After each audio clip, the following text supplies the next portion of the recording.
From the Mount Sinai Health System in New York City, this is Road to Resilience, a podcast about overcoming adversity. I'm John Earl. So I go into Elmhurst Hospital for morning rounds. Dr. Ernest Joseph Barthelemy is the chief resident of neurosurgery here at Mount Sinai. Grabbed my scrubs and went into a lounge for healthcare staff, nurses, other residents, and another woman comes in, sees me sitting at the table, and her first question to me, actually the first thing out of her mouth is, "Are you housekeeping?" I don't even remember what I finally did answer. I mean, I do remember sort of this silence, like just trying to, I was reeling basically and trying to figure out, who is this person and, how did she arrive at this conclusion?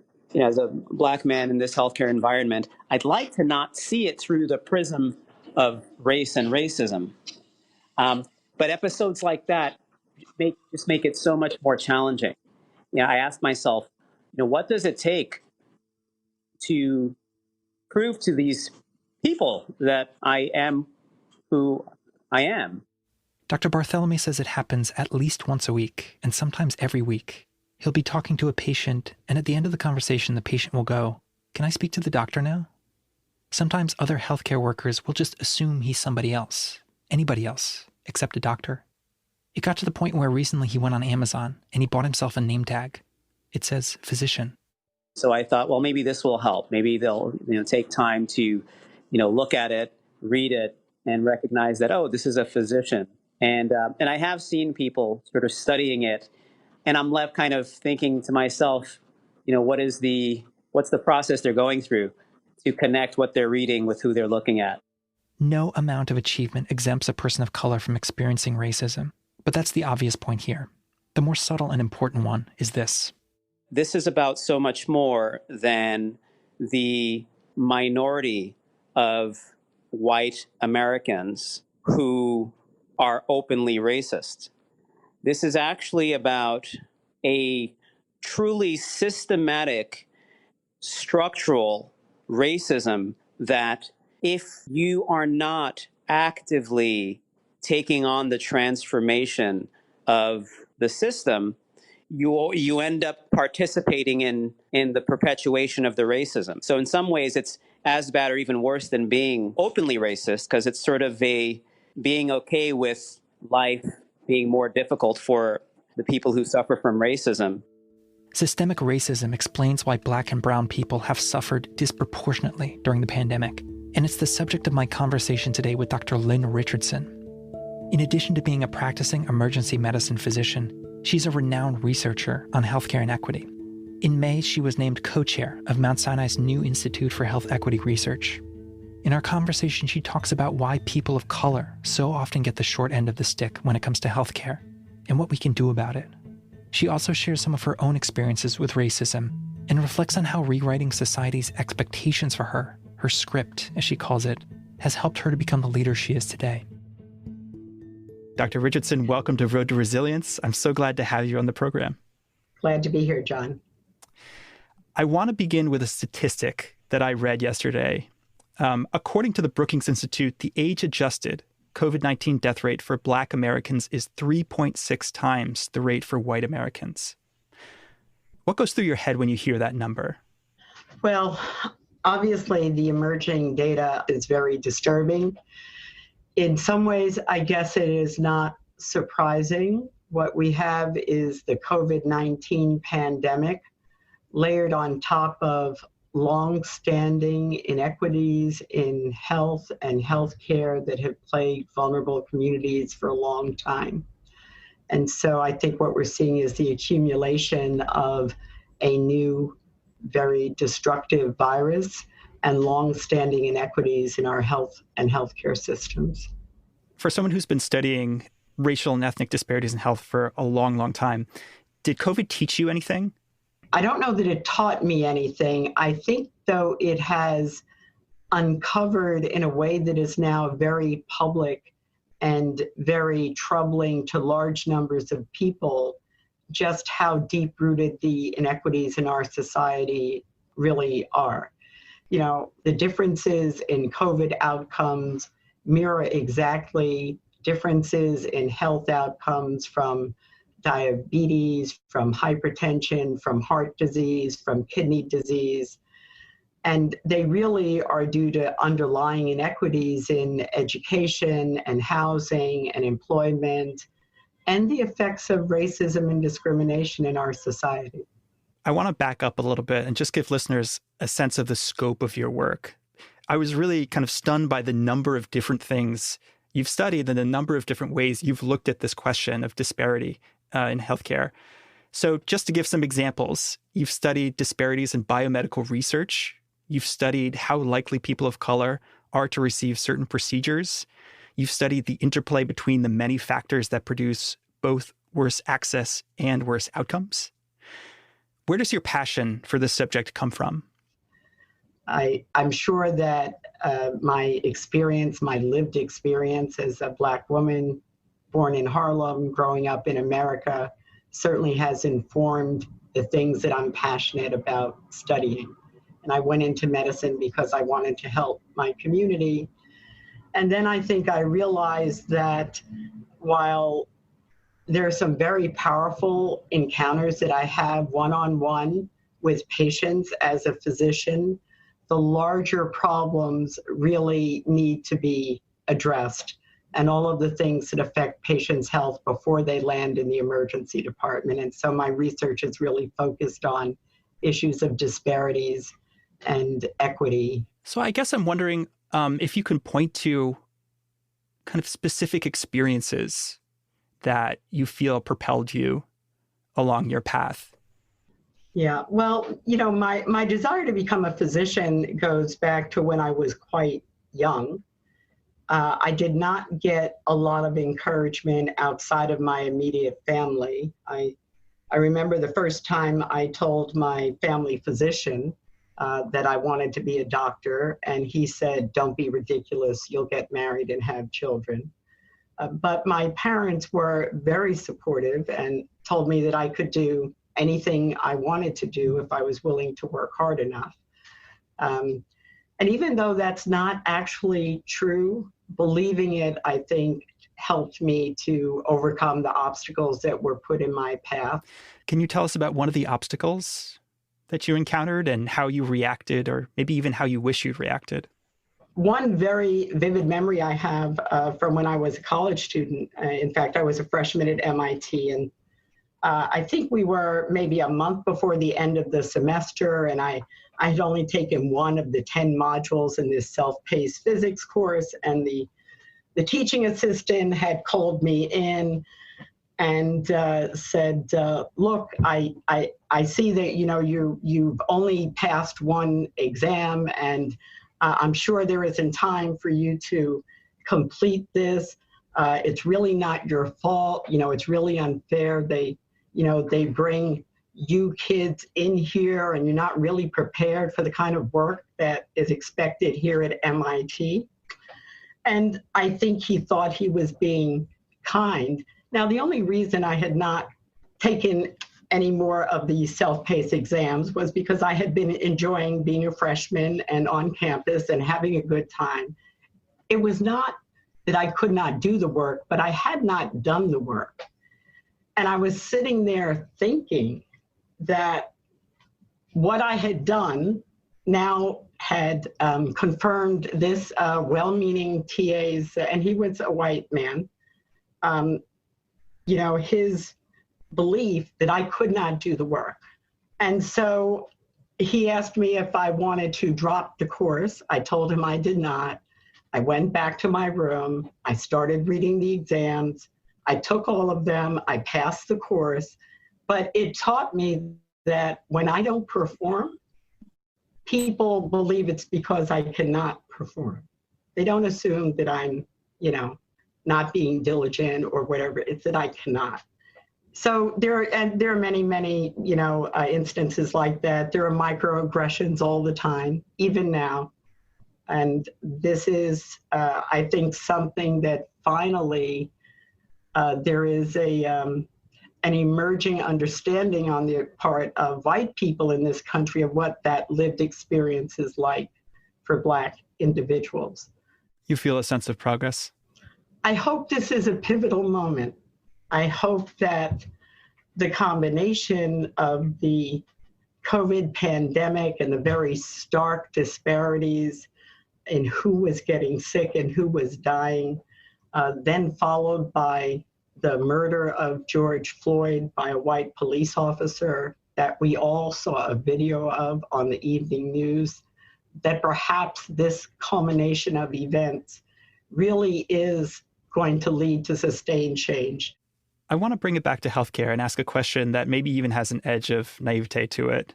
Why aren't all people treated equally in our healthcare system? What, in your view, is at the heart of the problem? Well, you know, it's a very good question, John, but it's actually a very complicated question, because healthcare disparities, just like health disparities, are really multifactorial. It is not just one thing. There are real differences in access to care, but even if we separate that out, and as a researcher, I would say if we, sort of adjust for that and just look at the quality of care that's delivered, there are real differences. Some of that is a lack of information. Some of that is implicit bias. Some of it is structural racism. Some of it is learned behaviors on the part of both patients and providers. And so it's really important to understand how complicated it is, because if we're going to change it, we have to first understand it. So given that this is, to say it's a multifaceted problem is a huge understatement. It's a multifaceted problem. What would you say, what should be our priority in terms of tackling it? Like, how do you even begin to focus your resources? You're now the co-chair of the Institute for Health Equity Research. Where do you go first? Well, in terms of healthcare disparities, you start by monitoring it. Obviously, I'm a scientist. I believe in data. And with the advent of electronic health records, it's much easier to monitor differences in the care that's delivered and to really drill down to see where those disparities are happening and to implement solutions to actually change the kind of care that patients get. We even know some of the interventions that make a difference. We just have to have the will to implement them. And this is going to be a major initiative. That's an interesting thing to think about, the will part. Mm-hmm. I feel like you've got the research part down. Yes. There's no question. We have tons of researchers who know how to do the research. Yes. What do you do about the will part? Well, again, this is why I'm hopeful about this being a pivotal moment, because I am hearing leaders, not just leaders in the Black community or the Latinx community, but leaders from every sector of our society, from Fortune 500 CEOs to, people who run healthcare systems, saying, this has to stop. This has to change. And so I'm hopeful that now there will be the will amongst those who have the power to make those decisions to actually do this work and make these changes. Given how many industries are involved, and given the historical and social and economic context of inequality, where does healthcare and a healthcare institution fit? I think healthcare is very important, because if you are not healthy, then you are at an even greater disadvantages dealing with all of the stresses and challenges of being Black or Latinx in this society. And one of my favorite quotes from Martin Luther King is that of all the different types of injustice in healthcare is the most inhumane. And so we have to go first. We should be leading the way. We are healers. We are dedicated to saving lives and making people's lives better. This is so much a part of our core mission in healthcare. And I think we can live up to it. How will we know when we've achieved equity? I think we'll probably we will probably stop talking about it. So I think we're a long way away from that, because this is not just about healthcare.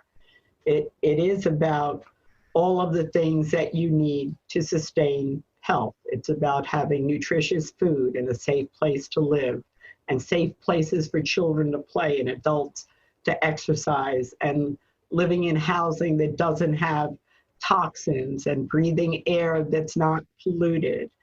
It's all of those changes that have to be made. So health equity is quite a ways off, but it is something that we should be working on until we get there. Do you ever have days when you come to the office and you look at just the complexity of the problem and how tough it is and how intractable and how old it is, and you just get frustrated? I certainly have days when Do you ever just throw your hands up? I certainly have days when I am frustrated, but usually it is about smaller things than that. Well, I'll tell you, I do have the perspective that much has changed. 40 years ago, only sociologists were talking about social determinants of health. Now, even lay people understand that there are these social determinants of health that are important to health outcomes. And so I guess for me, sort of throwing my hands up and giving up is not an option, because then I just have to accept all of this as it is and not try to change it. We have a couple more minutes left, and I think I want to spend them on this Fem and EM lecture. So everybody should watch this lecture. We'll put it in the show notes. It's really, really great.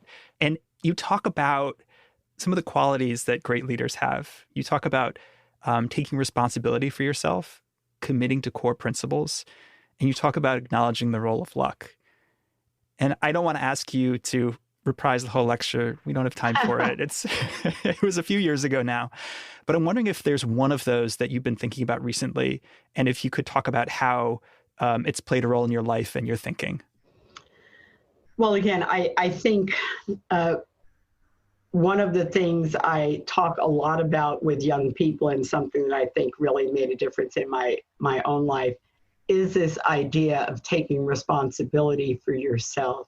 We are all born into situations. We're born into a context. We're born into a family where there are expectations that people have for us. So if you think of it, we're sort of born into this script. And many people simply play out the script they're born into. Maybe your parents or your family had expectations that you would go to college and that you would, be in a certain profession, or you would grow up and run the family business, or whatever that script is. And many people live out their lives, some happily, some not happily.